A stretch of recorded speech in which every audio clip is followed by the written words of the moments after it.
नमस्कार, आप सभी का स्वागत है। आज हम बात करते हैं कि बाइक लोन न चुकाने पर क्या होता है। तो अभी तक आपने इस चैनल को सब्सक्राइब नहीं किए हैं तो अभी कर ले और हाँ, घंटी के बटन को अवश्य दबाएं ताकि अगले वीडियो की जानकारी आप तक आसानी से पहुंच सके। बाइक लोन न चुकाने पर क्या होगा, बैंक क्या कार्यवाही करेगा, क्या हमें जेल होगी, क्या हमें कोर्ट में जाना होगा।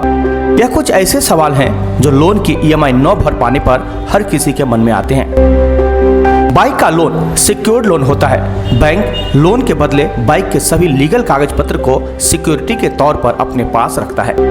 लोन के रीपेमेंट न होने पर बैंक बाइक को जब्त कर सकता है। इसके अलावा और भी कई तरह से बैंक उधारकर्ता से पैसे ले सकता है या उधारकर्ता के खिलाफ कार्यवाही कर सकता है। यदि आपने लोन के रीपेमेंट नहीं की है और आपके पास पैसे हैं तो आपको लोन के रीपेमेंट कर देनी चाहिए। अब बात करते हैं कि बाइक लोन होता क्या है। बाइक खरीदने के लिए पर्याप्त रुपये न होने पर बैंक या एनबीएफसी से लिए गए लोन को बाइक लोन कहते हैं। लोन के समय कुछ रकम का भुगतान करके बाइक अपने घर ला सकते हैं। कुछ बैंक बाइक की कीमत का 70 से 80% लोन देते हैं तो कुछ बैंक बाइक की कीमत का 100% भी लोन देते हैं, जिसे zero down payment bike loan कहते हैं। तो चलिए अब हम बात करते हैं कि बाइक लोन न चुका पाने पर बैंक कर क्या सकता है। बैंक के पास पूरा अधिकार होता है कि वह किसे लोन दे और किसे नहीं। कोई भी व्यक्ति बैंक से जबरदस्ती उधार नहीं ले सकता है। यह बैंक पर निर्भर करता है कि किसे लोन देना है और किसे नहीं। यदि बैंक को लगता है कि उधारकर्ता लोन चुकाने में सक्षम है तो ही लोन दिया जाता है। आरबीआई की गाइडलाइंस भी यही कहती है कि बैंक अपने अधिकारों का इस्तेमाल करके उस व्यक्ति को ही लोन दे जो लोन चुकाने में सक्षम है। अन्यथा लोन के रीपेमेंट न होने पर उत्तरदायी पूर्ण रूप से बैंक ही होगा। इसीलिए लोन के रीपेमेंट न होने पर बैंक उधारकर्ता के खिलाफ कोई एफआईआर नहीं कर सकता है और न ही उधारकर्ता को जेल पहुंचा सकता है।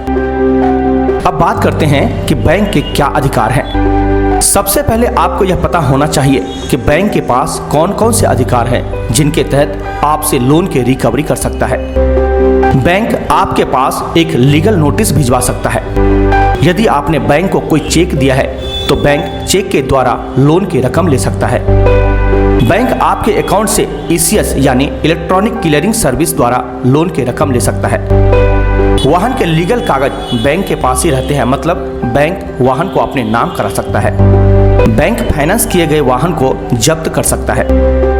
बैंक कोर्ट के आदेश पर आपकी संपत्ति को कुर्क कर सकता है।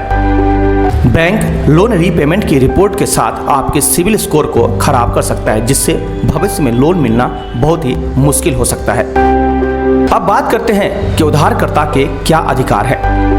बैंक बिना किसी नोटिस या सूचना के आपके खिलाफ कोई कार्यवाही नहीं कर सकता है। जब भी रिकवरी एजेंट आपके पास आए तो उनके पास लीगल नोटिस होना चाहिए। यदि ऐसा नहीं है तो आप उनके खिलाफ अपने क्षेत्र के पुलिस स्टेशन में मामला दर्ज करा सकते हैं। यदि बैंक या एनबीएफसी आपको ज्यादा परेशान करते हैं तो आप कंज्यूमर कोर्ट में केस कर सकते हैं। उधारकर्ता के अकाउंट में पैसे न होने पर बैंक जितनी बार ईसीएस करता है उधारकर्ता को हर बार पेनल्टी लगती है। अधिक बार ईसीएस करने पर उधारकर्ता बैंक के खिलाफ कंज्यूमर कोर्ट में केस कर सकता है। बैंक सिर्फ महीने में एक बार ईसीएस या चेक लगा सकता है। अब बात करते हैं कि बाइक लोन न चुका पाने पर क्या होता है। बाइक लोन या अन्य वाहन लोन के ईएमआई न भरने पर बैंक कुछ सामान्य कदम उठाता है जिनके बारे में उधारकर्ता को मालूम होना चाहिए। सबसे पहले बैंक उधारकर्ता को लोन के ईएमआई भरने के लिए कहता है। लगातार 3 या 4 किस्त न भरने पर बैंक कई तरह से कार्यवाही करता है। बैंक की तरफ से कॉल या ईमेल कब आते हैं। लोन की एक किस्त न जमा करने के बाद ही आपको बैंक की तरफ से फोन या ईमेल आ सकता है जिसमें आपको लोन की ईएमआई जमा करने के लिए कहा जाता है। यह फोन या ईमेल सिर्फ रिमाइंडर के तौर पर होते हैं। आपको केवल ईएमआई की याद दिलाने के लिए ऐसा किया जाता है क्योंकि कई बार उधारकर्ता किस्त जमा करना भूल जाता है। तो चलिए अब जानते हैं कि बैंक नोटिस कब जारी करता है। बैंक एक या दो किस्त न जमा करने पर फोन व ईमेल करके किस्त जमा करने के लिए कहता है। यदि उधारकर्ता लगातार 3 EMI जमा न करे तो ऐसे में बैंक एक लिखित रूप में नोटिस भेजता है, जिसमें उधारकर्ता की सभी जानकारी होती है, साथ ही लोन की जानकारी व लगने वाले सभी चार्ज दिए होते हैं और बैंक की तरफ से चेतावनी भी दी जाती है कि लोन न चुका पाने पर आगे की कार्यवाही की जाएगी। तो चलिए अब जानते हैं कि रिकवरी एजेंट कब आते हैं। लोन की रिकवरी करने के लिए बैंक रिकवरी एजेंट को उधारकर्ता के पास भेजता है। हालांकि रिकवरी एजेंट तभी आते हैं जब बैंक उधारकर्ता को लीगल नोटिस भेजकर सूचना दे देता है और बैंक कुछ समय की मोहलत और देता है, जिससे लोन की रीपेमेंट फिर से शुरू की जा सके। मोहलत का समय निकल जाने के बाद रिकवरी एजेंट उधारकर्ता से संपर्क करते हैं और कभी कभी उधारकर्ता के घर भी चले जाते हैं। अब बात करते हैं कि क्या बाइक को जब्त किया जा सकता है। लोन का भुगतान न होने पर बैंक को पूरा अधिकार है कि वह आपके वाहन को जब्त कर सकता है, मगर ऐसा नहीं है कि वह बिना किसी नोटिस के आपके वाहन को जब्त कर सके। वाहन को जब्त करने के बाद कुछ दिन का समय दिया जाता है, जिसके भीतर लोन का भुगतान करके वाहन को वापस लिया जा सके, अन्यथा बैंक वाहन को नीलाम करके लोन की रकम की भरपाई कर सकता है। प्रॉपर्टी को जब्त कर सकता है। यदि आपने लोन लेते समय किसी प्रॉपर्टी के कागज बैंक को दिए हैं व आपने किसी समझौते के पेपर पर हस्ताक्षर किए हैं जिसमें शर्त लिखी गई है कि लोन न चुका पाने पर आपकी प्रॉपर्टी जब्त कर ली जाएगी, तो ऐसे में आपकी प्रॉपर्टी को बैंक बंधक बना सकता है। हालांकि ऐसा होना बहुत मुश्किल होता है और काफी समय भी लगता है। कोर्ट में केस जाने पर आप दोषी पाए जाते हैं, जिसमें कोर्ट आपकी संपत्ति को कुर्क करने का आदेश देता है और आपकी प्रॉपर्टी आपके हाथ से निकल सकती है। हालांकि सामान्यतः बाइक लोन में बैंक किसी भी तरह की संपत्ति के कागज नहीं मांगता है और कोर्ट भी बाइक लोन के मामले में किसी संपत्ति को कुर्क करने का आदेश नहीं देती है। यदि आपका खाता उसी बैंक में है जिससे आपने लोन लिया है, तो EMI ना भरने पर आपका अकाउंट होल्ड कर दिया जाता है, जिसमें आप किसी भी तरह से पैसे नहीं निकाल सकते हैं या आपके अकाउंट से लोन के भुगतान के लिए पैसे भी काट लिए जाते हैं। अब जानते हैं कि ऐसे में FIR या जेल हो सकती है या नहीं।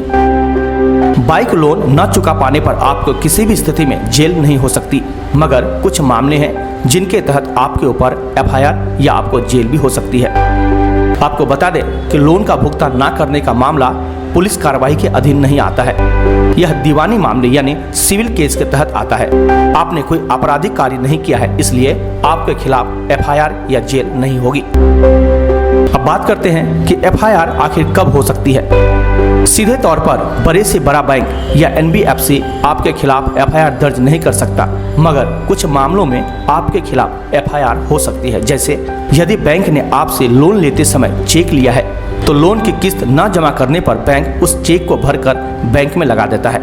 यदि चेक द्वारा लोन की रकम का भुगतान हो जाता है तो ठीक है, वरना चेक बाउंस हो जाता है। चेक बाउंस होने के केस में आपके खिलाफ FIR दर्ज हो सकती है, जिसके तहत आपको प्रावधान के अनुसार दंड दिया जा सकता है। इस मामले में आप पर सिर्फ चेक बाउंस का ही केस लगता है। लोन के रीपेमेंट का इससे कोई लेना देना नहीं होता है। बाइक लोन लेने पर बैंक एक फॉर्म पर उधारकर्ता के हस्ताक्षर लेता है, जिसमें साफ तौर पर लिखा होता है कि लोन का भुगतान न करने पर बाइक का रजिस्ट्रेशन बैंक के नाम हो जाएगा और बाइक पर पूरा हक बैंक का होगा। ऐसे में लोन का भुगतान न होने पर बैंक बाइक का रजिस्ट्रेशन अपने नाम करा लेता है और पुलिस स्टेशन में बाइक की गुमशुदगी या चोरी का मामला दर्ज कर सकता है और पुलिस बाइक के साथ आपको पकड़ती है तो आपके खिलाफ कानूनी कार्रवाई की जा सकती है। लोन की रीपेमेंट ना होने पर बैंक रिकवरी एजेंट को आपके पास भेजता है। यदि आप रिकवरी एजेंट से विनम्रता से बात करते हैं, आपकी समस्या बताते हैं, तो रिकवरी एजेंट आपसे सिर्फ लोन के रीपेमेंट करने के लिए ही बोल सकता है। और यदि आप रिकवरी एजेंट से हाथापाई या मारपीट करते हैं, तो आपके खिलाफ मारपीट की FIR दर्ज हो सकती है। अभी तक तो बात थी कानूनी, लेकिन कानूनी कार्रवाई से अलग क्या हो सकता है। लोन के रीपेमेंट ना करने पर दैनिक जीवन में इससे बहुत अलग होता है, या यूं कहें कि इससे बिल्कुल उल्टा होता है। बैंक किसी भी तरीके से उधारकर्ता से लोन का पैसा वसूलना चाहता है। जहां बैंक को लीगल नोटिस के बिना कोई कार्यवाही नहीं करनी चाहिए, वहां बैंक बिना नोटिस दिए उधारकर्ता के बैंक अकाउंट फ्रीज कर देता है। बिना लीगल नोटिस पहुंचाए ही बैंक रिकवरी एजेंट को उधारकर्ता के पास भेजता है और रिकवरी एजेंट उधारकर्ता को मानसिक रूप से बहुत ज्यादा परेशान करते हैं। बिना किसी नोटिस के रिकवरी एजेंट वाहन को जब्त कर लेते हैं। यहाँ तक कि रिकवरी एजेंट के पास या तो नोटिस होती ही नहीं है या डुप्लीकेट नोटिस होती है। डुप्लीकेट नोटिस में बहुत सारे प्रावधान लिखे होते हैं। इन प्रावधानों का लोन के रीपेमेंट न होने से कोई लेना देना नहीं होता है, जिसका मकसद उधारकर्ता को सिर्फ डराने का होता है, जिससे उधारकर्ता लोन की रकम जल्द चुका दे। रिकवरी एजेंट उधारकर्ता के साथ बहुत बदतमीजी के साथ पेश आते हैं, यहाँ तक कि गाली गलौज व मारपीट भी करते हैं। रिकवरी के लिए बहुत ज्यादा धमकी भरे फोन कॉल व मैसेज आते हैं। कई बार उधारकर्ता और रिकवरी एजेंट के बीच मारपीट तक हो जाती है। बिना लीगल नोटिस के वाहन को जब्त करने पर उधारकर्ता पुलिस को सूचना देकर वाहन चोरी या मुकदमा दर्ज भी कर देते हैं। बैंक को जब लगता है कि लोन की रिकवरी बहुत मुश्किल है तो बैंक कुछ छूट देकर उधारकर्ता से लोन चुकाने के लिए कहता है। कोर्ट से मुकदमा जाने पर उधारकर्ता को ही फायदा मिलता है। कोर्ट में कुछ छूट के साथ बैंक और उधारकर्ता से समझौता होता है। इसके अलावा कई तरीकों से बैंक और उधारकर्ता अपनी अपनी मर्जी से कई कदम उठा लेते हैं। तो हमें उम्मीद है कि आपको यह वीडियो जरूर पसंद आई होगी, तो कृपया इसे अपने दोस्तों के साथ भी अवश्य शेयर करें।